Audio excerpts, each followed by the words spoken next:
Assalamualaikum warahmatullahi wabarakatuh. Halo anak-anak kelas 1, bagaimana kabar kalian hari ini? Semoga kalian semua selalu sehat ya. Di video kali ini kita masih belajar tematik di tema 3, yaitu masih tentang kegiatanku di subtema 3 dan di pembelajaran 6. Oke, tujuan pembelajaran dari video materi kali ini adalah yang pertama, kalian diharapkan nanti mampu menulis cerita tentang kegiatan pada sore hari. Kemudian yang kedua, mampu bersikap santun pada saat menyambut orang tua. Dan yang ketiga, mampu membandingkan bilangan menggunakan simbol matematika. Materi yang pertama adalah menulis cerita tentang kegiatan pada sore hari. Kamu pasti pernah menulis cerita tentang kegiatan sehari-hari. Cerita itu adalah rangkaian peristiwa yang disampaikan, baik berasal dari kejadian nyata ataupun tidak nyata. Untuk menulis cerita, kita harus menentukan yang pertama tema atau judul cerita. Kemudian urutkan alur cerita tersebut. Dan yang ketiga, sesuaikan kondisi atau situasi dengan kegiatan pada cerita. Perhatikan contoh cara dan menulis cerita berikut.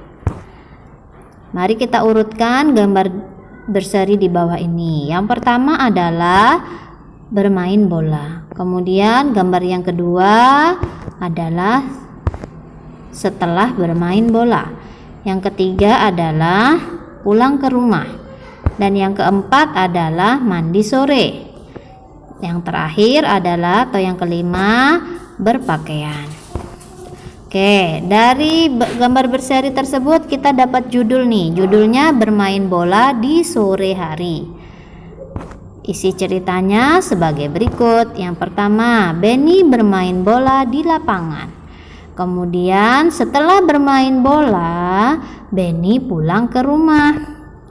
Kemudian Benny mandi sore. Setelah mandi, Benny berpakaian dengan rapi. Nah, dari beberapa gambar kita bisa membuat cerita. Caranya kita urutkan dulu gambarnya, kemudian kita tentukan judulnya.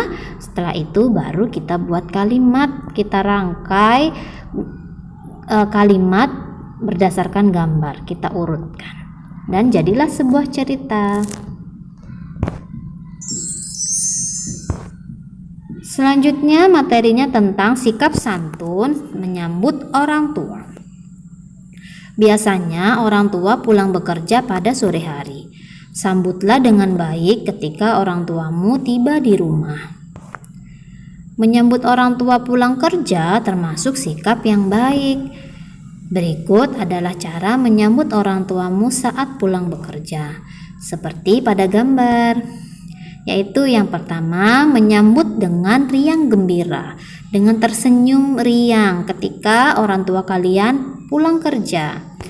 Kemudian yang kedua, membantu membawakan tas ataupun sepatu, baik ayah atau ibu. Kemudian yang ketiga, mencium tangannya, salim kepada orang tuanya. Kemudian yang keempat, membantu mengambilkan minuman untuk ayah maupun untuk ibunya yang pulang bekerja. Ini adalah beberapa contoh sikap yang bisa kalian lakukan ketika kalian mau menyambut orang tua kalian saat pulang bekerja.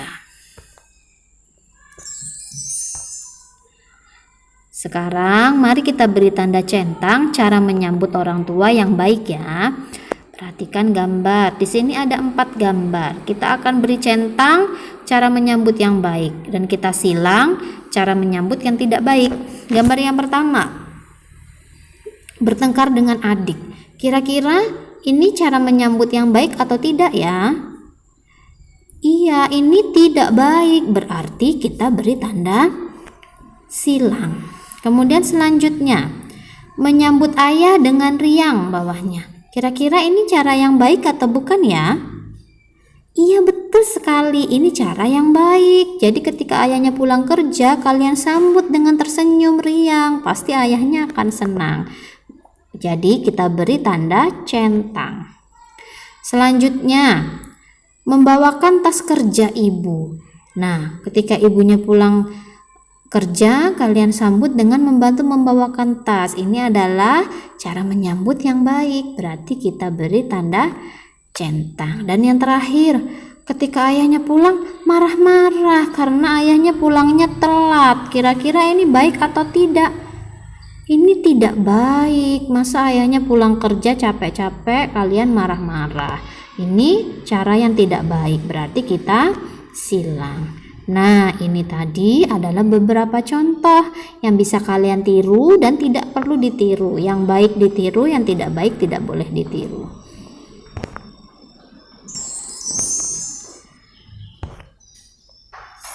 Nah, materi selanjutnya adalah membandingkan bilangan menggunakan simbol. Ayo kita ingat kembali cara membandingkan bilangan. Perhatikan gambar pohon berikut. Pohon A ada 10 buah. Kemudian pohon B memiliki 15 buah. Banyak mangga di pohon A ada 10, sedangkan di pohon B ada 15. Sehingga pohon A, mangga di pohon A kurang dari mangga yang ada di pohon B. Simbol kurang seperti ini.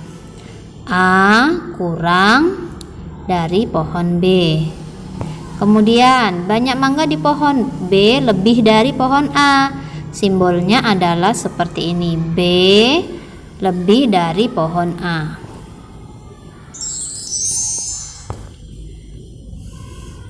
Sekarang perbandingan dua bilangan dapat ditulis menggunakan simbol seperti yang sudah Miss jelaskan tadi.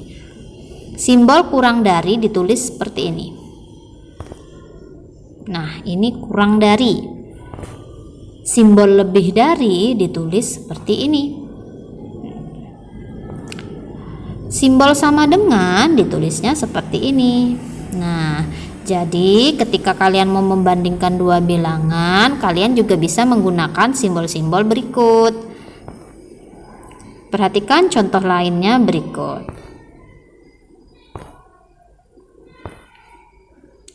Ada bilangan 12 dan 13. Kira-kira 12 kurang atau lebih atau sama dengan 13?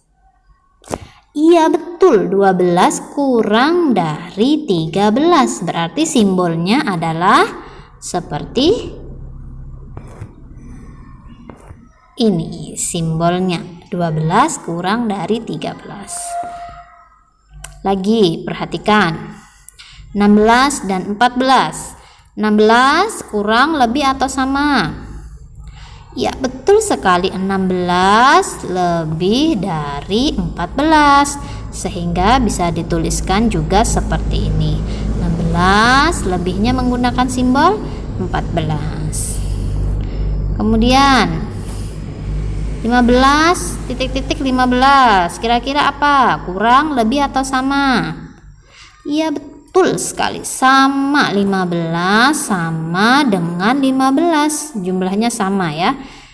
Kalau ditulis simbolnya seperti ini, 15 sama dengan 15. Ini tadi yang disebut dengan simbol. Jadi kalau kalian membandingkan dua bilangan, boleh menggunakan simbol-simbol seperti ini. Oke, tadi sudah Miss jelaskan semua materinya. Untuk itu tugas kalian adalah kerjakan halaman 70, halaman 71 dan halaman 72 di buku pena kalian ya. Kalau sudah selesai, silahkan kirimkan jawaban kalian ke wali kelas masing-masing. Terima kasih atas perhatiannya. Semoga apa yang Miss sampaikan dapat kalian pahami. Tetap semangat belajar di rumah. Jangan lupa jaga kesehatan. Wassalamualaikum warahmatullahi wabarakatuh.